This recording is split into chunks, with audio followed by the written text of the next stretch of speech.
from the Don and Lorena Meyer studio at the University of Nebraska-Lincoln College of Journalism and Mass Communications, this is Nebraska Nightly. Good afternoon and welcome to Nebraska Nightly. I'm Josh Dozler. And I'm Hayden Hudson. After more than a year of uncertainty, the family of Tyler Goodrich is finally getting answers. But first, breaking news this afternoon, the Diocese of Lincoln is suspending a priest from Pius X High School. A priest and a teacher who served at Pius X Catholic High School has been suspended following self-reported sexual misconduct. According to a letter sent to the Pius X community today from Reverend Thomas S. Bruliette, Vicar General of the Diocese of Lincoln, the letter says Father Joe Bernardo told his therapist this winter that he intentionally rubbed or brushed against male students. He also said he took pictures of students in public areas without their consent. According to the letter, Bernardo also took photos of people in a public gym locker room, which is understood to not be at Pius X. His therapist reported this to law enforcement and then, with Bernardo, told the Diocese of Lincoln about the misconduct. The diocese suspended Bernardo and placed him on administrative leave. Lincoln police are investigating the matter. Anyone with information is encouraged to contact investigators at 402-441-8294. No charges have been filed against Bernardo. Ukraine has agreed to proposal for a 30-day ceasefire. The agreement follows top Trump administration officials meeting with senior Ukrainian officials in Saudi Arabia. The high-stakes talks were the United States' attempts to end Russia's war in Ukraine. Today's talks took place less than 2 weeks after the explosive Oval Office meeting between President Trump and Ukrainian President Zelensky. Michael Yoshida reports from the White House with the latest. The United States announced Tuesday that it would immediately lift the pause on intelligence sharing and military aid to Ukraine following a high-stakes meeting. That meeting happening as the relationship between Washington and Kyiv was at its lowest point since Russia launched its full-scale invasion of Ukraine 3 years ago. Today we made an offer that the Ukrainians have accepted, which is to enter into a ceasefire and into immediate negotiations to end this conflict. Hopefully we'll take this offer now to the Russians. And we hope that they'll say yes to peace. The ball's now in their court. Heading into Tuesday's talk, Secretary of State Marco Rubio said the U.S. was in listening mode, wanting more details on Kyiv's position and what concessions Ukraine would be willing to make to strike a peace deal with Russia. Notably absent from the meetings in Saudi Arabia, President Donald Trump and Ukrainian President Volodymyr Zelensky, who less than 2 weeks ago had a disastrous meeting in the Oval Office. A key sticking point has been security guarantees, with Ukraine saying any peace deal must include the guarantees because Russia has a history of breaking agreements that don't include them. Many Western allies of Ukraine have backed this point, but so far the Trump administration has refused to make any concrete commitments. President Trump has also suggested Ukraine might need to give up some of its territory. Russian forces currently occupy around 20% of Ukraine, up from the roughly 7% Moscow controlled before its invasion in 2022. At the White House, I'm Michael Yoshida reporting. The agreement will now be offered to the Russians as hope to end the nearly 3-year conflict climbs ever so slightly. After nearly a 16-month search for Tyler Goodrich, his remains have been found. Tyler Goodrich was a Lincoln resident who went missing in November of 2023. Goodrich's remains were found by a man while on a walk with his dog less than 1,000 yards from Goodrich's house. The Goodrich family was able to confirm the body was in fact Tyler's. Officials believe that the body hasn't moved for over a year despite the area being a part of the initial search. Goodrich went missing from his home on November 3rd at 7:45 p.m. after an altercation between him and his husband. The search began within weeks with a combined effort from police, family, friends, and even strangers. After months of searching without answers, the search efforts came to a close until this Saturday when his remains were found. An autopsy was done yesterday, but no information has been released from the findings. Officials are not treating the death as a homicide, but investigations are still ongoing. You know, Josh, I have been enjoying the warmer temperatures. Nebraska Nightly forecaster Sophie Farrell has a deeper look at the weather. Sophie? Thank you, guys. So we're seeing pretty nice temperatures here in the capital city today with fairly sunny skies and a little bit of dip in temperatures than we've seen in the last couple of days. Our current temperature right now is 57 degrees with some northeastern winds around 8 to 10 miles per hour, along with a comfortable humidity level of 48 degrees. Tonight, our temperature is going to cool down a bit with 35 degrees, with continued clear skies and calmer winds into the night. Let's looking forward to our weekly forecast. We are warming up a bit tomorrow with a nearly 80 degrees temperature day, 75 on Thursday, continued into Friday, but we have a chance for some scattered rainstorms, fast-moving storms into the weekend, some lower temperatures, but then we pick back up to the 70-degree temperatures in the beginning of next week. Thank you guys so much. Back to you guys at the desk. The spotlight is on Nebraska during presidential elections. Nebraska is one of only 2 states that splits its electoral votes. Now, the state may return to winner-take-all. The issue moves to the state floor for debate after a 5-3 vote in committee. If it becomes law, all 5 of Nebraska's electoral votes will be awarded to the same candidate. Senator Dave Werdkemper says he voted to move it out of the committee, but he might not vote for it. The Bourbon Theater sees more than 190 shows annually. There is a Lincoln music scene, and it has been around for quite a while. Nebraska Nightly's Blake Mace takes us to O Street to learn how the magic comes together.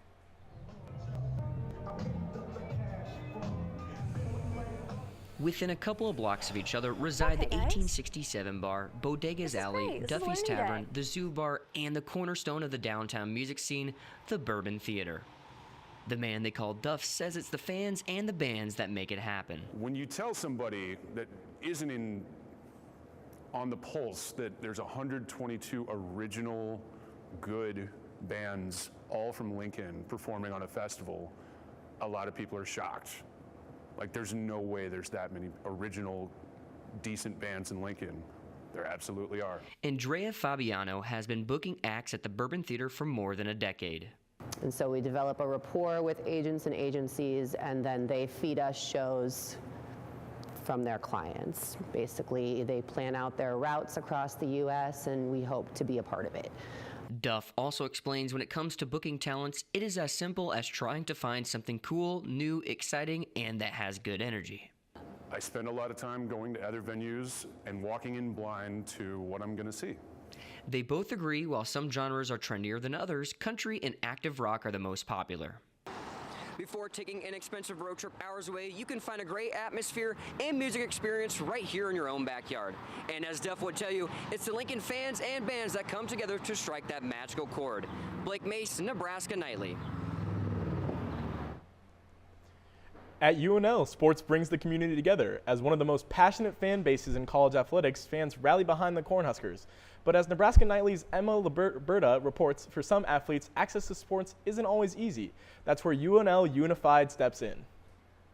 The mission of UNL Unified is to make sports inclusive throughout the community for both disabled and non-disabled athletes. The organization offers 4 intramural sports: flag football, volleyball, basketball, and soccer, providing a space where everyone can compete together. Club President Grace Bainey first got involved after watching a UNL Unified game and seeing the sense of community firsthand. So I came to school in Nebraska. I'm originally from Minnesota, but I had never heard of Special Olympics or Unified at all. I didn't know what it was. So one of my friends invited me to play flag football with her freshman year and said it was Unified. And I kind of just nodded and pretended I knew what she meant, even though I had no clue. Yeah. And then I showed up and I realized what Unified was. And now 4 years later, it's been the best part of my week for literally all of college. It opened me up my eyes to a world of people I didn't really know I needed, and it's been the best part of my week. For many athletes, UNL Unified is more than just a game. It's a place where they feel truly included and supported. I've built a lot of relationships, just the atmosphere, just the relationships and the bonds and everything that you would want in a relationship with people without intellectual disabilities, you have here. With such a powerful impact, the club is always looking to grow its reach. In partnership with the Special Olympics, Unified is actively recruiting new athletes and partners, turning to social media to spread its message. It's been a big tool for us. Over the last 4 years, Unified has grown. We started off, my freshman year, I think we had maybe 50 kids max. Now we're at over 100. Beyond the games, UNL Unified and the Special Olympics are also dedicated to community outreach, hosting events like the Polar Plunge to raise money and awareness for inclusion in sports. And with every game, every practice, and every new athlete who joins, UNL Unified continues to prove that sports aren't just about competition, they're about connection, community, and breaking down barriers. Emma Liberta, Nebraska Nightly. Coming up next on Nebraska Nightly, a chat with an ASUN presidential candidate.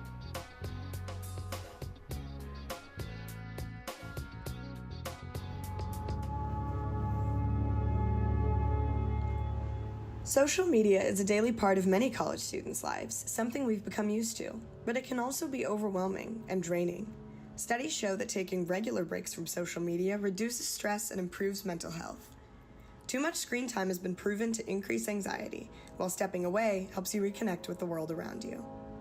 Take a break. Protect your mental health. The need for blood never stops. And at the Nebraska Community Blood Bank, your blood could help save lives. Right now, only 7% of the population donates blood. But imagine if there were more. We're sitting at below a 7-day level of supply of all blood types across the board. So every blood type is important, and we need all donors of all types to come in and donate right now. At the Nebraska Community Blood Bank, they believe that all types make a strong blood supply. Welcome back to Nebraska Nightly. ASUN elections are less than a month away. As the beginning of April draws closer, Nebraska Nightly brings you coverage from each candidate. Last week, Dawson Iasillo sat down with independent candidate Jack Burgess. So I first want to just say thank you for being here. So Jack, you are the only independent candidate for this race. Do you want to tell me a little bit about that and kind of tell me about yourself as well? I'm running as an independent because the last however many years, ASUN has been dominated by these things called student election groups, or SEGs. And SEGs basically function as the worst form of political parties. They send out this email, right? These 4 executive candidates get to choose who they send out this email to. They send it to everyone in ASUN and maybe try to get outside of the bounds of ASUN a bit, but they try to recruit candidates before they can even run. So they would recruit anyone who would know or who would want to run against them. And further, they get to choose the selection criteria for their Senate candidates. And they get to choose who gets to run for Senate. And they get to choose who gets to run for the Committee for Fee Allocations. What do you bring to the table for ASUN and with your presidency campaign? Another great question. So I just talked about how the fact that I am the only independent in the ASUN Senate. And I've had 2 really amazing accomplishments, in my opinion, obviously. But in October, I authored and introduced legislation that would approve alcohol sales in Memorial Stadium. And then later that week, the Board of Regents voted to approve alcohol sales in Memorial Stadium. And one of the reasons that I'm running is because we do have this problem with kind of a mass hypocrisy at UNL. You know, it's game day in Nebraska, a formative experience for many. And out behind there on the Myers Commons green space behind the Union, right, you have lots of people drinking. And the university just kind of looks away. And that's not a problem, right? I think that students are going to drink, but policing it at every level and at every turn, right, encourages unsafe behavior. It encourages binge drinking. It encourages driving while under the influence. I think that allowing students who are 21 and over to drink in their dorms is something that is long due, right, for our university and for our campus. UNL is one of 3-4 Big Ten schools that does not allow students who are 21 or over to drink in their dorms. While again, right, we're allowing students to drink, or we're allowing those who are 21 and over to drink in Memorial Stadium starting next fall, and in Devaney and in the Huebner complex. And so I think that the Board of Regents is going to be hard-pressed to say no to a common-sense policy like this. And so we'll lobby the Board of Regents, we'll work with Student Life and the Office of Fraternity and Sorority Life to create policies surrounding alcohol that prioritize education and safe and responsible use over policing it at every turn. So we're really, really happy. And we have more. We could talk about this all day about our plans for the student body, but I'll let you move on. Awesome. That's it for today. Back to you guys at the desk. ASUN elections are April 1st and 2nd in My Red. Voting will be open from 8 a.m. on the 1st and 8 p.m. on the 2nd. Stay tuned to Nebraska Nightly for more interviews with ASUN candidates.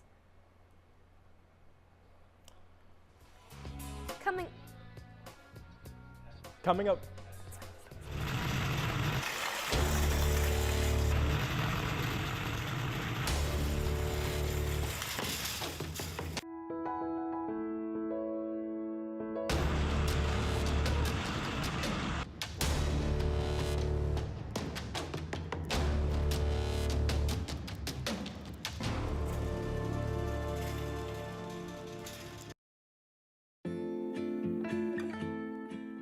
Many of the brands you love don't love animals like you do.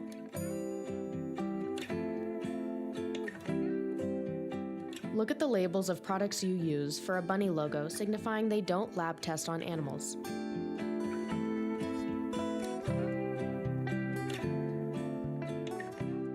Check the label for those who aren't able.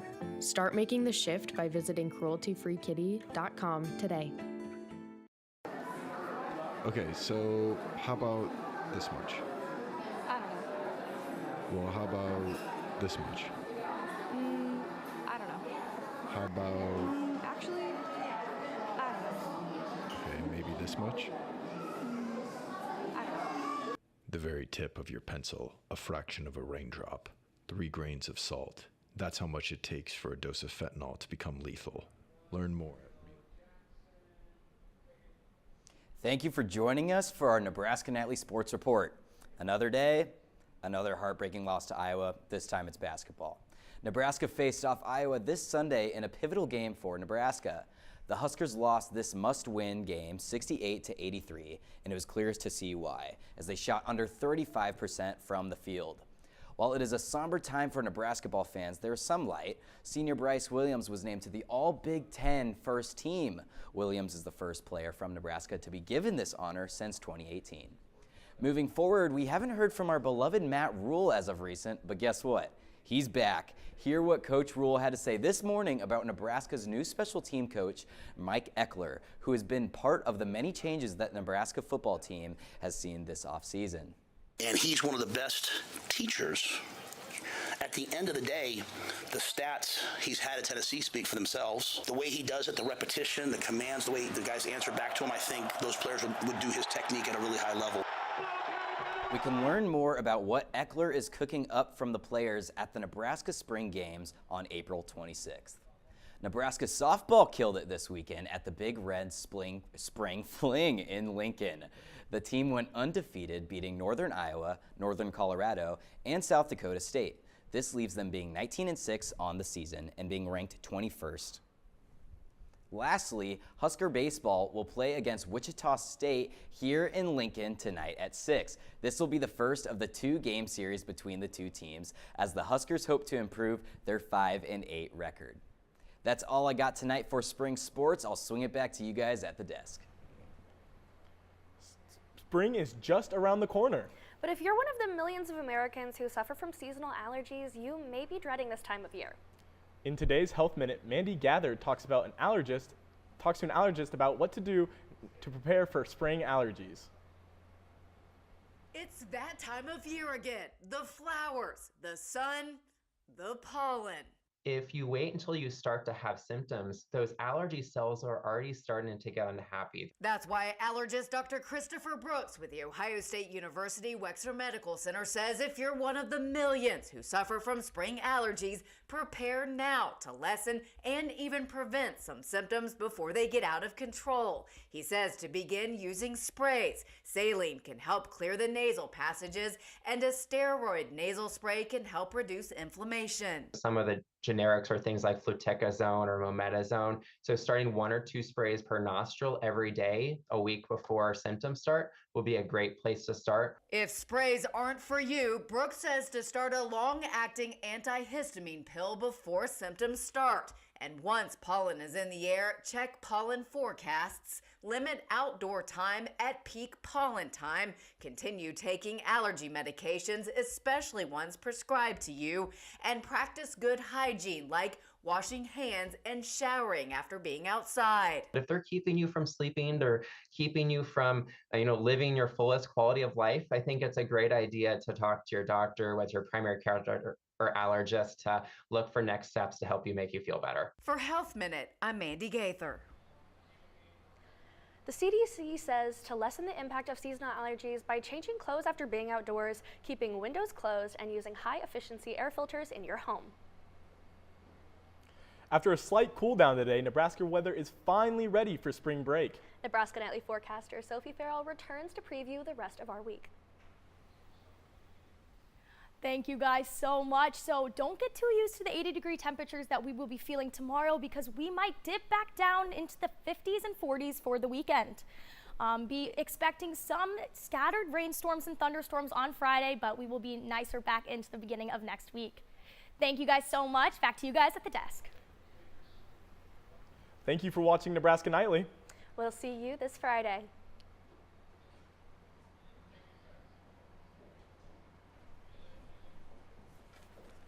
This is good. Good job, nice show. There we go.